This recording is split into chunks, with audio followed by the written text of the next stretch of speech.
প্রিয় শিক্ষার্থীবৃন্দ, আজকে আমরা প্রথমবারের মতো অনলাইন ক্লাসে যুক্ত হচ্ছি। আজকে আমাদের বিষয় হচ্ছে রাইট ফর্ম অফ ভার্বস, যার মূল নাম হচ্ছে সাবজেক্ট ভার্ব এগ্রিমেন্ট। তোমরা জানো, ইংরেজি দ্বিতীয় পত্রের 5 নম্বর অংশে এই বিষয়ের প্রশ্ন থাকে এবং এই ক্ষেত্রে মোট 10টা শূন্যস্থান থাকে। 10টা শূন্যস্থানকে পূরণ করলে আমরা সঠিকভাবে পূরণ করলে আমরা পাই 5 মার্কস। অন্য যে কোনো গ্রামাটিক্যাল আইটেমের মধ্যে এটি অন্যতম সহজ, তাই আমি শুরুতেই এই বিষয়টি নিয়ে আলোচনা করছি। মাত্র গুটি কয়েক গ্রামাটিক্যাল আইটেমস আমরা যদি খুব মনোযোগ সহকারে বোঝার চেষ্টা করি এবং বিষয়গুলো আমরা চর্চা করি, তাহলে খুব সহজেই এই আইটেম থেকে 5 নম্বর বের করা আমাদের জন্য খুব সহজ। আমি ধারাবাহিকভাবে খুব বেশি না 8 থেকে 10টা গ্রামাটিক্যাল বিষয় তোমাদেরকে দেখাবো। তোমরা একটু ভালো করে বোঝার চেষ্টা করবা। আমার বিশ্বাস, এই গ্রামারগুলো তোমরা যদি একটু বুঝে তারপর নিজে নিজে চর্চা করো, অবশ্যই তোমরা এখান থেকে 5 মার্কস সহজে পেতে পারবে। যদি আমার আজকের এই আলোচনার পরেও তোমাদের কোনো সমস্যা থেকে থাকে, তোমরা আমার সাথে যোগাযোগ করবে, আমি তোমাদেরকে সেই সমস্যাগুলো সমাধান করার চেষ্টা করব। তো আমরা আমাদের মূল আলোচনায় চলে যাই।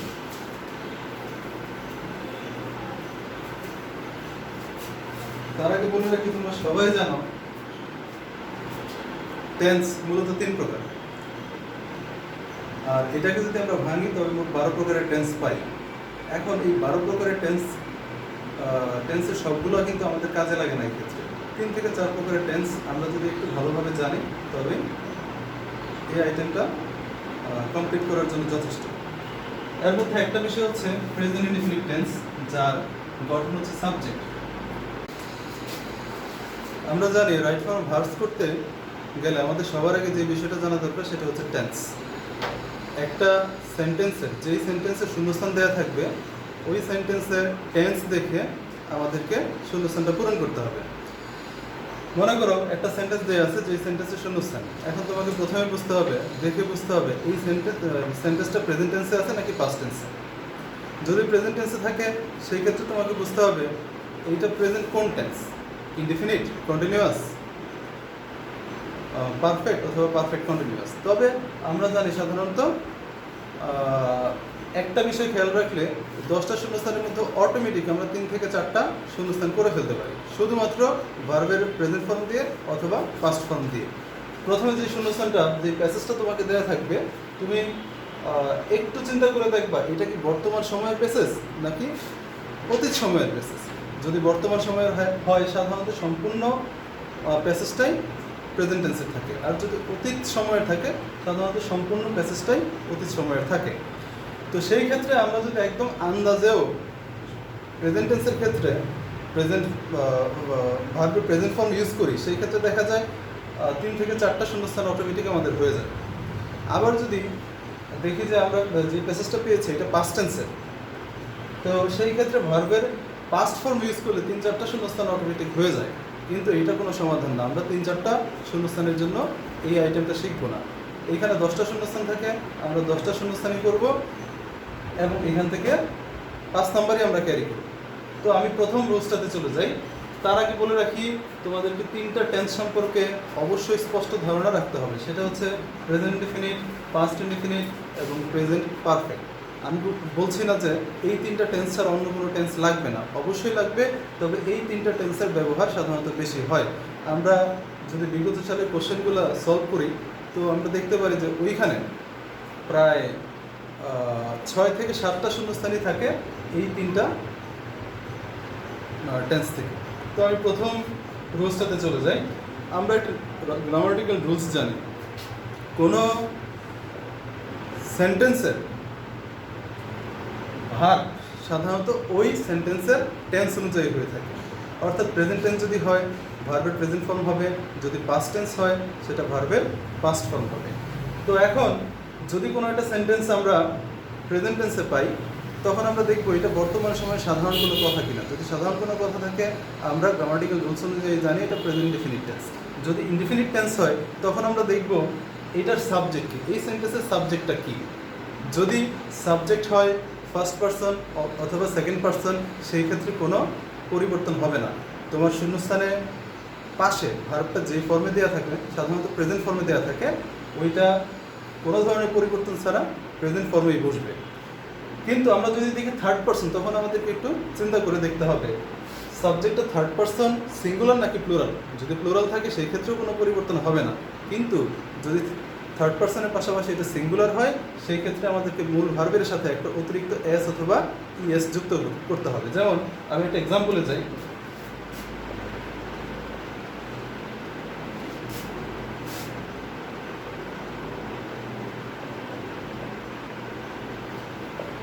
আমি এটা এই পাশে লিখি যাতে তোমরা সহজে বুঝতে পারো।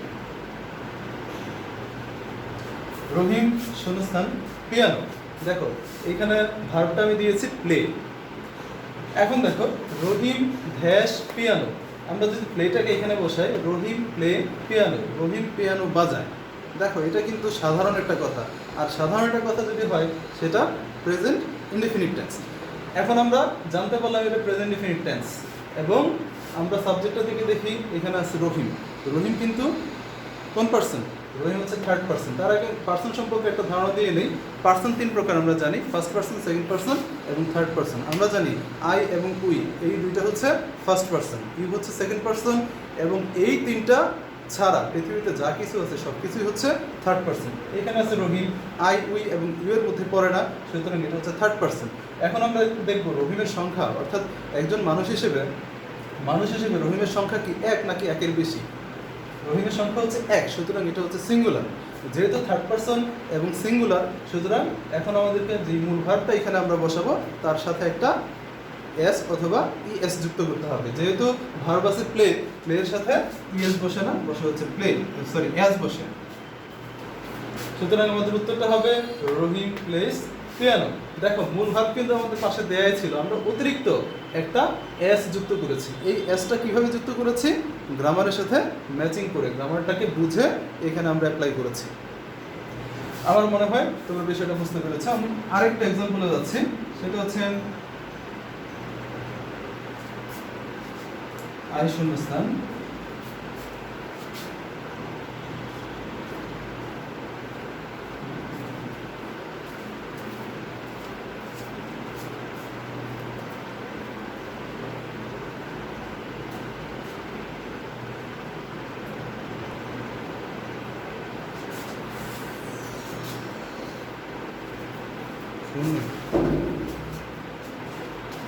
I dash in Jamalpur college. এখানে আমি ভার্বটা দিয়েছি read, I dash in Jamalpur college, ভার্বটা দেওয়া আছে রিড। এখন দেখো এখানেও সাবজেক্ট আছে আই। এখন আই কোন পারসন? আই হচ্ছে ফার্স্ট পারসন, কারণ আমরা জানি আই এবং উই এটা হচ্ছে ফার্স্ট পারসন। আর ফার্স্ট পারসনের ক্ষেত্রে ভার্বের সাথে অতিরিক্ত কোনো এস অথবা ইএস যুক্ত হয় না। মূল ভার্ব প্রেজেন্ট টেন্সের ক্ষেত্রে মূল ভার্বের প্রেজেন্ট ফর্মটাই বসে। যেমন আমাদের এখানে ভার্ব দেওয়া আছে রিড, কোনো পরিবর্তন ছাড়া এই রিড ভার্বটাই এখানে বসবে। আমার মনে হয় যে আমি তোমাদেরকে বিষয়টি বোঝাতে পেরেছি। আমরা তারপর আমাদের দ্বিতীয় রুলসে চলে যাব। শিক্ষার্থীবৃন্দ, তোমরা অ্যাক্টিভ এবং প্যাসিভ আগে শিখেছিলে, সেই বিষয়টা এখন আমি আবারও টানবো। আমি যতদূর মনে পড়ে তোমাদেরকে ক্লাসেও পড়িয়েছি এবং তোমরা নিজেরাও পারতে বিষয়টা। কোনো সেন্টেন্স যদি প্যাসিভ হতে হয়, ওই সেন্টেন্সের সাবজেক্টটা নিষ্ক্রিয় হতে হয়। নিষ্ক্রিয় মানে সে কোনো কাজ করবে না, সে সেন্টেন্সের সাবজেক্টের জায়গাতে থাকবে, কিন্তু সেন্টেন্সের মূল কাজটা সে করবে না, তার হয়ে অন্য কেউ করে দেবে। এরকম ক্ষেত্রে ওই সেন্টেন্সটাকে আমরা প্যাসিভ বলি। এবং সাধারণত প্যাসিভ সেন্টেন্সের সাবজেক্টটা মানে বস্তুবাচক হয়, তার মানে এই না যে ব্যক্তিবাচক হবে না, তবে ম্যাক্সিমাম ক্ষেত্রে বস্তুবাচক হয়। তো এখন আমরা একটা সেন্টেন্স অ্যাক্টিভ না প্যাসিভ সেই বিষয়টা বুঝবো কীভাবে? বুঝবো হচ্ছে সেন্টেন্সের যে সাবজেক্ট থাকে তার কার্যকারিতা দেখে। সে যদি নিজে সক্রিয় হয়ে কাজ করে তখন এটা অ্যাক্টিভ হবে, যদি নিজে সক্রিয় হয়ে কাজ না করে তখন এটা প্যাসিভ হবে। যেমন একটা সেন্টেন্স আমি তোমাদেরকে দেখাই।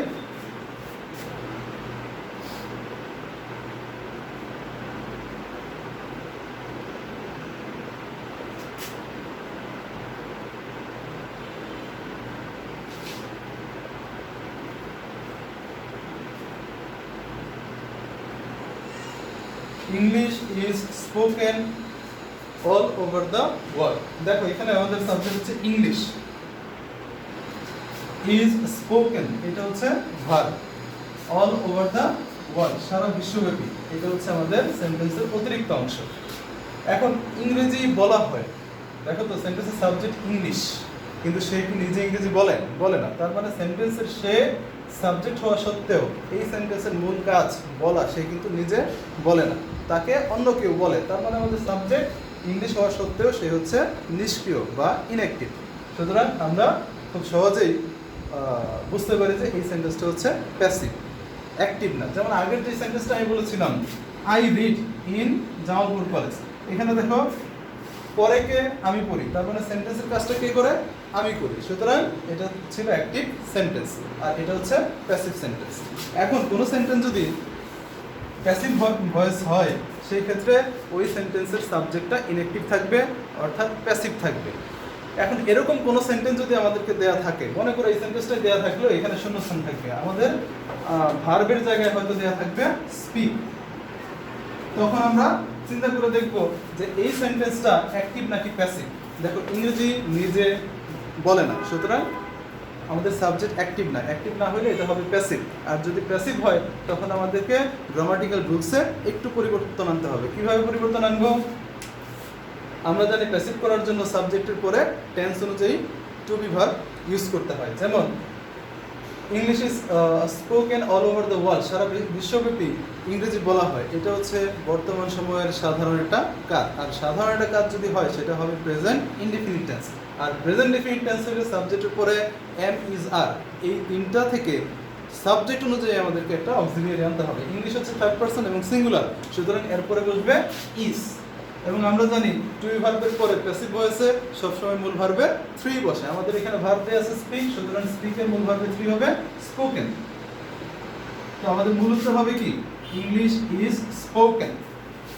আমার মনে হয় তোমরা বিষয়টা ধরতে পেরেছো। আমি আরেকটা উদাহরণ দিচ্ছি তোমাদের বোঝার সুবিধার্থে, তোমরা একটু মনোযোগ দিয়ে লক্ষ্য করবে।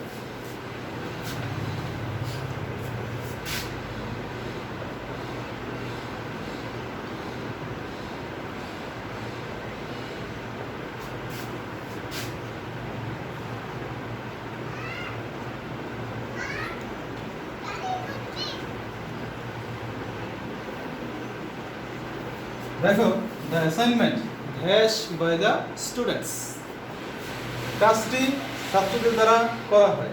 খুব সহজে দেখো এখানে বাই দ্য স্টুডেন্টস দেওয়া আছে। আমরা জানি প্যাসিভ ভয়েসে বাই থাকে এবং তারপর একটা অবজেক্ট থাকে। এটা থেকেও কিন্তু আমরা বুঝতে পারি যে এটা প্যাসিভ ভয়েস হতে পারে। তবে সব ক্ষেত্রে যে বাই থাকলে এবং তারপরে আরেকটা শব্দ সমষ্টি থাকলে, শব্দ বা শব্দ সমষ্টি থাকলে সেটা প্যাসিভ হবে তা কিন্তু না। কখনো কখনো এরকম ব্যতিক্রম থাকতে পারে। এখন আমরা একটু গ্রামাটিক্যালি এটাকে প্রুভ করি এটা অ্যাক্টিভ না প্যাসিভ। দেখো, দ্য অ্যাসাইনমেন্ট অর্থাৎ কাজটা কে করে, কার দ্বারা করা হয়? ছাত্রদের দ্বারা। সুতরাং আমরা নিশ্চিত হয়ে গেলাম যে অ্যাসাইনমেন্ট নিজেই কাজটা করে না, কে করে? ছাত্ররা করে। তার মানে অ্যাসাইনমেন্ট এখানে ইনঅ্যাক্টিভ বা নিষ্ক্রিয়, প্যাসিভ। সুতরাং এই সেন্টেন্সটা হচ্ছে প্যাসিভ ভয়েস।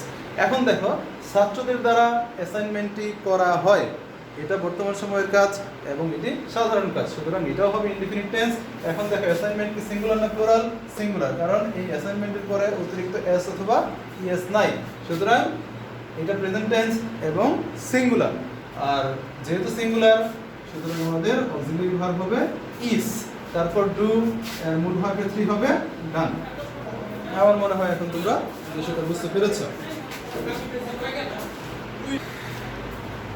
তারপর আমরা চলে যাবো 3 নম্বর রুলসে। আমি একটা সেন্টেন্স তোমাদেরকে দেখাচ্ছি।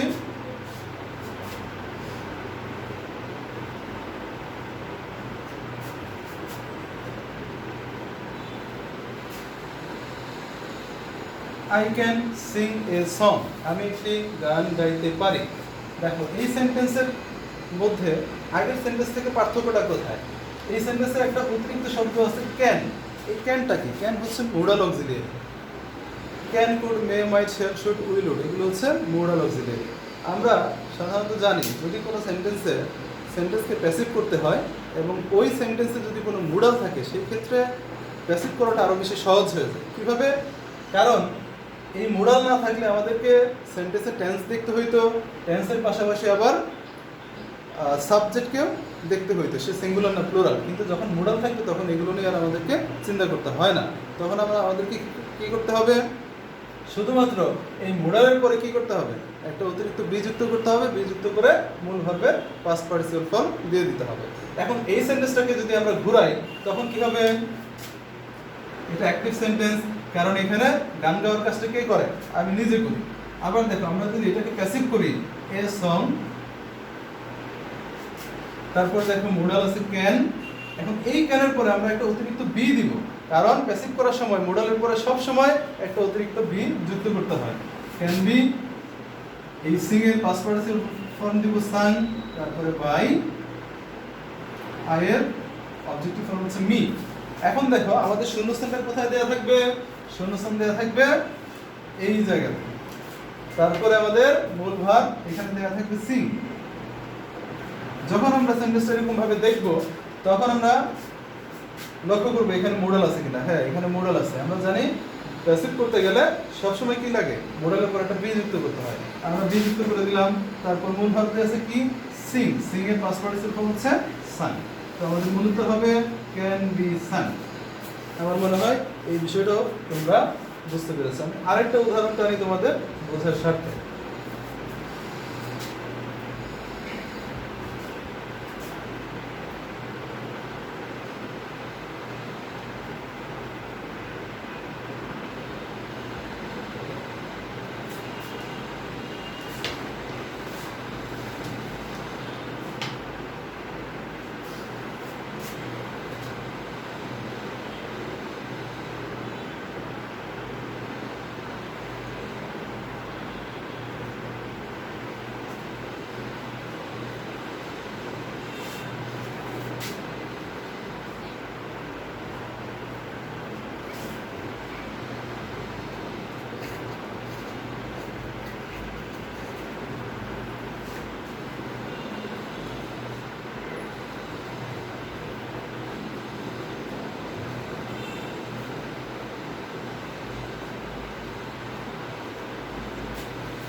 online classes can shunustan if the students are highly interested. লক্ষ্য করো, students online classes can hash, online class নেওয়া যেতে পারে যদি ছাত্ররা অনেক বেশি আগ্রহী থাকে। আমি এখানে ভার্বটি ইউজ করি conduct,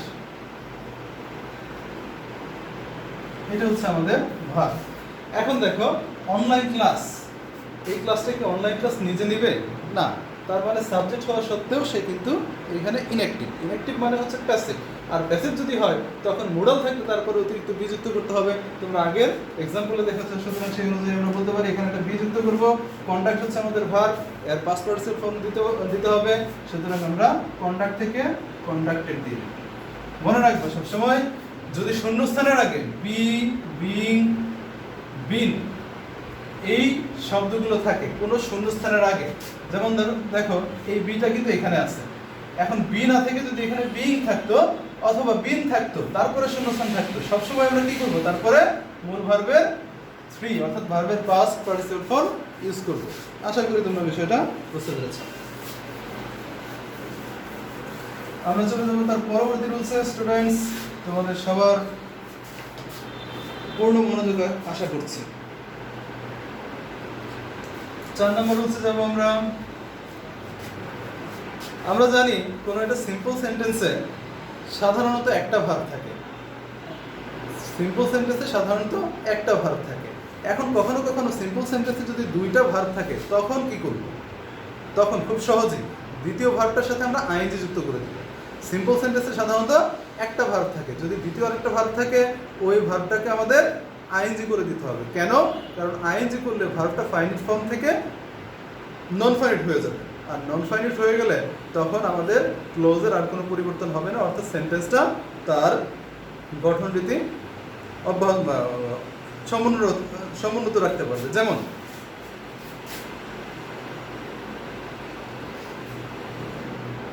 I saw a farmer dash fill. আচ্ছা, আমি এখানে ভার্বটি ইউজ করলাম ওয়ার্ক। স্টুডেন্টস দেখো, আমাদের সাবজেক্টে আছে আই, আই এর পরে সো হচ্ছে ভার্বের টু, এবং এটা ফাইনাইট ভার্ব, এই দুইটা মিলে এটা হচ্ছে একটা ক্লজ, এবং এটা হচ্ছে তার এক্সটেনশন। এখন দেখো, সেন্টেন্সটা এই পর্যন্ত যদি শেষ হয়ে যেত সিম্পল সেন্টেন্স থাকতো, কিন্তু এখানে আরেকটা ভার্বের জন্য শূন্যস্থান দেওয়া আছে, কিন্তু তার জন্য কোনো সাবজেক্ট নাই। যদি সাবজেক্ট থাকতো সেই ক্ষেত্রে আমরা এই ভার্বটাকে নন ফাইনাইট না করলেও পারতাম, কিন্তু যেহেতু সাবজেক্ট নাই, সুতরাং এই সেন্টেন্সের সিম্পল গঠন রীতি যদি আমরা মেনে অব্যাহত রাখতে চাই, ঠিক রাখতে চাই, সেই ক্ষেত্রে আমাদের এই ভার্বটাকে পরিবর্তন করতে হবে। তোমরা খুব সহজেই বিষয়টা মনে রাখবা, কোনো একটা সিম্পল সেন্টেন্স যদি থাকে, ওই সেন্টেন্সে সাধারণত একটা ভার্ব থাকবে, কিন্তু একটা ভার্বের পরে যদি দ্বিতীয় আরেকটা ভার্ব থাকে এবং তার আগে যদি কোনো সাবজেক্ট না থাকে, সেই ক্ষেত্রে দ্বিতীয় ভার্বটার সাথে আমরা সরাসরি আইএনজি যুক্ত করব। একেবারে সোজা তোমরা মনে রাখবা, সিম্পল সেন্টেন্সে একটা ভার্ব থাকবে, এটা হচ্ছে মূল কথা। যদি একটার বেশি ভার্ব থাকে, তখন দেখবো দ্বিতীয় ভার্বটার আগে কোনো সাবজেক্ট আছে কিনা। যদি সাবজেক্ট থাকে তখন গঠন হবে ভিন্ন রকম, আর যদি সাবজেক্ট না থাকে সরাসরি ওই দ্বিতীয় ভার্বটার সাথে আইএনজি যুক্ত হবে। সুতরাং এখানে আমরা ওয়ার্কের সাথে কি করব? ওয়ার্ক। আশা করি বিষয়টা বুঝতে পেরেছি। আমরা যেহেতু রুলসটা সহজ, আমি একটা এক্সাম্পল টানলাম, আমরা চাচ্ছি ক্লাসের ডিউরেশনটা ছোট করতে।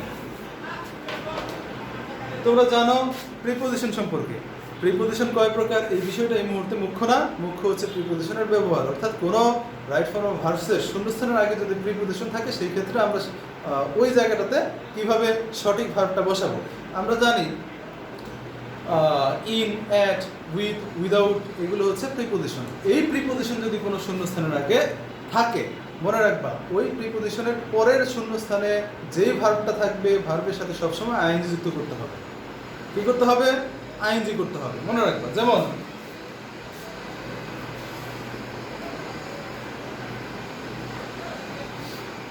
হোয়াই একটা প্রিপোজিশন, এই প্রিপোজিশনের পরে শূন্যস্থান দেয়া আছে, এবং এখানে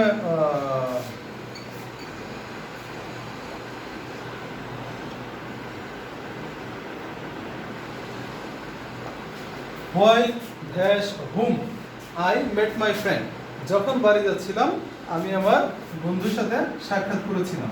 আমার ভার্বটা এখানে দেয়া আছে গো, যেহেতু হোয়াইল হচ্ছে প্রিপোজিশন, সুতরাং এই গো এখানে আইএনজি নিয়ে বসবে। কারণ কি, আমরা জানি preposition plus verb one plus ING, এই গঠনটা সবসময় মেনটেন করে।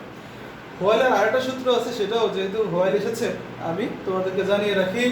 এই হোয়াইলের পরে যদি সরাসরি শূন্যস্থান না থেকে কোনো সাবজেক্ট থাকে, মনে রাখবা হোয়াইলের পরে যদি কোনো সাবজেক্ট থাকে, মনে রাখবা তারপরে সবসময় আমাদেরকে সাবজেক্ট দেখে ওয়াজ অথবা ওয়াইলের মধ্য থেকে একটা অক্সিলিয়ারি ভার্ব নিতে হবে, তারপরে মূল ভার্বের ওয়ানের সাথে আইএনজি যুক্ত করতে হবে। মনে রাখবা হোয়াইল যদি একা থাকে, এরপরে যদি কোনো সাবজেক্ট না থাকে, সেই ক্ষেত্রে হোয়াইল হচ্ছে প্রিপোজিশন, সেই ক্ষেত্রে হোয়াইল হচ্ছে প্রিপোজিশন, এবং এই প্রিপোজিশনের পরে যে ভার্বটা বসবে তার সাথে আইএনজি বসবে। কিন্তু হোয়াইলের পরে যদি কোনো সাবজেক্ট থাকে, সাবজেক্টের নাম্বার অনুযায়ী তুমি এখানে ওয়াজ অথবা ওয়ার বসাবা। অর্থাৎ সাবজেক্ট সিঙ্গুলার হলে ওয়াজ হবে, তারপরে সাবজেক্ট যদি প্লুরাল হয় তারপর হবে ওয়ার। তুমি সাবজেক্ট দেখে ওয়াজ এবং ওয়ারের মধ্যে থেকে যে কোনো একটা অক্সিলিয়ারি ভার্ব নির্বাচন করবা, তারপরে একটা মূল ভার্ব থাকবে, ওই মূল ভার্বটার সাথে সবসময় তোমাকে আইএনজি যুক্ত করতে হবে। আশা করি বিষয়টা বুঝতে পেরেছো। এটা একটা এক্সাম্পল আমি দিচ্ছি। While I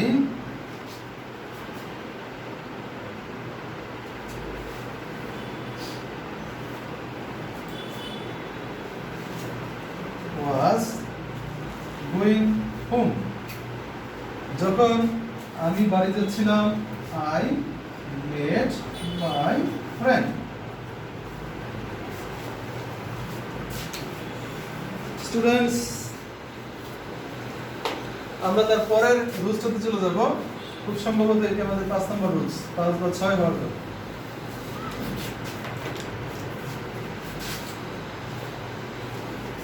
কোন সেন্টেন্সের মধ্যে যদি অতীতবাচক কোনো শব্দ থাকে, অতীতবাচক যে কোনো অতীতবাচক, যেমন ইয়েস্টারডে হতে পারে, তারপর লাস্ট মান্থ হতে পারে, লাস্ট উইক হতে পারে, তারপর লাস্ট নাইট হতে পারে, যে কোনো অতীতবাচক শব্দ, এটা লং এগো, লং সিন্স, যাই হোক না কেন, অতীত নির্দেশ করে এরকম নির্দিষ্ট কোনো শব্দ যদি কোনো সেন্টেন্সের মধ্যে থাকে, তখন আমাদেরকে অন্য সমস্ত কিছু চিন্তা বাদ দিয়ে একবারে একটা বিষয় নিশ্চিত হয়ে যেতে হবে, যেটা হবে past indefinite tense.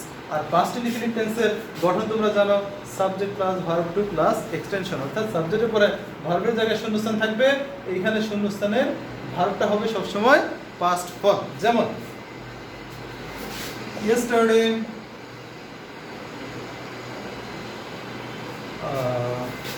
I has my annual result। মনে করো এখানে ভাব দেয়া আছে গেট। দেখো yesterday একটা অতীতবাচক শব্দ, এই অতীতবাচক শব্দ থাকার কারণে আমরা নিশ্চিত হয়ে গেলাম এটা হচ্ছে past indefinite tense. Past indefinite হয়ে গেলে সাবজেক্টের পরে আমাদের মূল ভার্ব যেটা বলবে সেটা সবসময় ভার্ব টু ফর্ম নিয়ে বলবে। দেখো এখানে ভার্ব দেয়া আছে গেট, সুতরাং গেটটা গট হয়ে যাবে। আশা করি বিষয়টা বুঝতে পেরেছো। আমরা তার পরের রুলসটাতে চলে যাই। তোমরা যখন এই রাইট ফর্ম ভার্বসটা করবে, তোমরা দেখবা শূন্যস্থানের পরে কখনো কখনো বি থাকবে, শুধু বি। এই বি বলতে আমরা কি বুঝি? বি বলতে আমরা বুঝি am, is, are, was, were, এগুলো। অর্থাৎ সেন্টেন্সটা যদি প্রেজেন্ট টেন্স হয়, তখন এই বি এর পরিবর্তে আমরা সাবজেক্ট অনুযায়ী এম, ইজ, আর যে কোনো একটা আমরা ইউজ করতে পারবো। আর যদি সেন্টেন্সটা পাস্ট টেন্সের হয়, সেই ক্ষেত্রে এই বি এর পরিবর্তে আমরা ওয়াজ এবং ওয়্যার সাবজেক্ট অনুযায়ী যে কোনো একটা ইউজ করতে পারবো। আমার মনে হয় তোমরা বিষয়টা ক্লিয়ার। তারপর আমি একটা এক্সাম্পল দেই।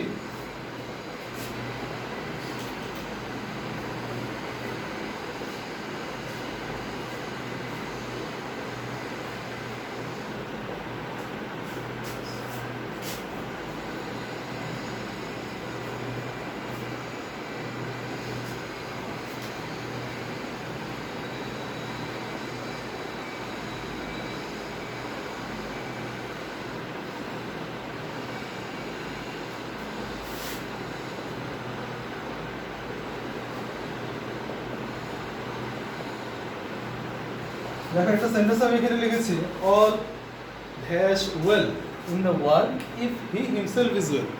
বিষয়টা খেয়াল করো, all dash well in the world if he himself is well.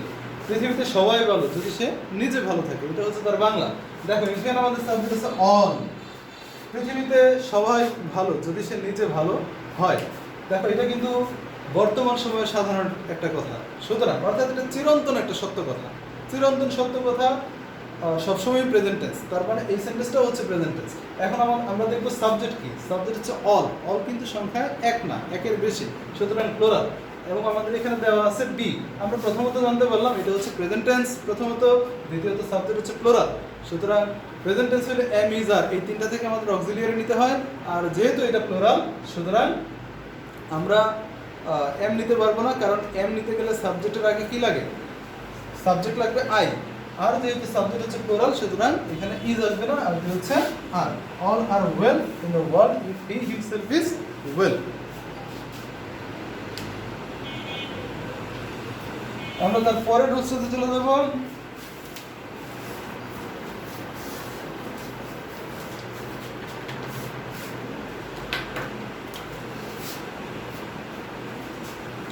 কখনো কখনো দেখবা সেন্টেন্সের পাশে শুধুমাত্র নট থাকবে। এখন শুধুমাত্র নট থাকার মানে হচ্ছে এইখানে হয় ডাজেন্ট হবে, নইলে ডোন্ট হবে, নইলে ডিডেন্ট হবে। এখন কখন ডাজেন্ট হবে, কখন ডোন্ট হবে, আর কখন ডিডেন্ট হবে, এই বিষয়টা সম্পর্কে আমাদের একটু ক্লিয়ার হওয়া দরকার। যদি সেন্টেন্সটা প্রেজেন্ট টেন্স হয় এবং ইনডেফিনিট টেন্স হয়, প্রেজেন্ট ইনডেফিনিট নেগেটিভ সেন্টেন্স হইলে সেন্টেন্সটাতে নট থাকবে। আর নট কখনো একা বসতে পারে না, তার আগে অবশ্যই একটা অক্সিলিয়ারি ভার্বের সাপোর্ট লাগবে। যেহেতু ওইখানে কোনো অক্সিলিয়ারি থাকে না, সুতরাং নটটাকে যদি আমরা according to the grammar use করতে চাই, সেই ক্ষেত্রে একটা অক্সিলিয়ারি ভার্ব লাগবে। এখন সেন্টেন্সে যদি প্রেজেন্ট ইনডেফিনিট হয়, তখন আমরা জানি ডোন্ট অথবা ডাজেন্টের মধ্যে থেকে যে কোনো একটা বসবে। সেটাও নির্ভর করবে সাবজেক্টের উপর।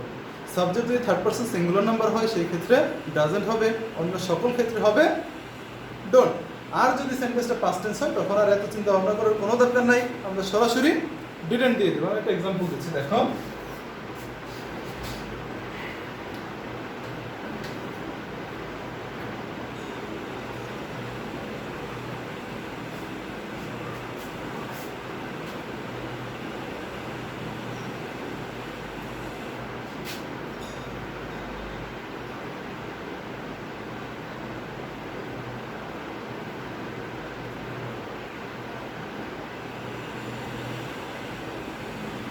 মনে করো এখানে নট থাকে, সাধারণত নট থাকবে না, এই নোটা আমি এখানে দিয়েছি, নোটা এখানে থাকার কথা। I hash know who did the mistake, আমি জানি না কে এই খারাপ কাজটি করেছে। দেখো এখানে নট দেওয়া আছে, নট তো একা বসতে পারে না, সুতরাং এখন আমরা দেখবো এটা টেন্স কি। আই হ্যাশ নো, আমি জানি না, এটা কোন টেন্স? Present tense. সুতরাং হয় এখানে ডোন্ট হবে, নইলে ডাজেন্ট হবে। আমাদের সাবজেক্ট কি? সাবজেক্ট হচ্ছে ফার্স্ট পারসন আই, সুতরাং ফার্স্ট পারসনের ক্ষেত্রে কখনোই ডাজেন্ট বসতে পারে না, এখানে কি হবে? ডোন্ট হবে। আই ডোন্ট নো, দেখো আমি আগেও বলেছি নোটা এখানে থাকার কথা না, নোটা থাকবে হচ্ছে তোমার এই ব্র্যাকেটের মধ্যে। আই ডোন্ট নো, আমি জানি না হু ডিড দ্য মিস্টেক। আমি আশা করি বিষয়টা বুঝতে পেরেছি।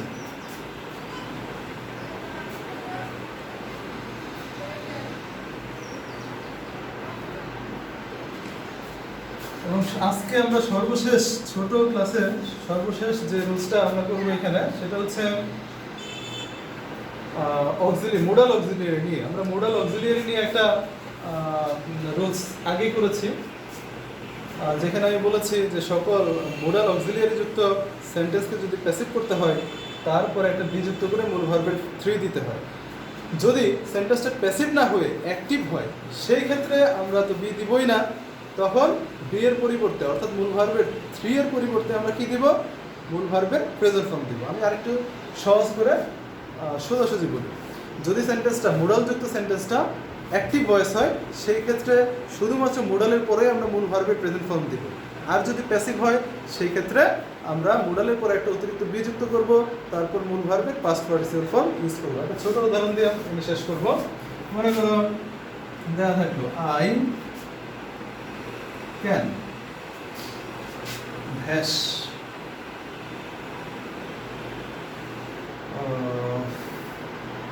I can hash online classes properly if the network is available.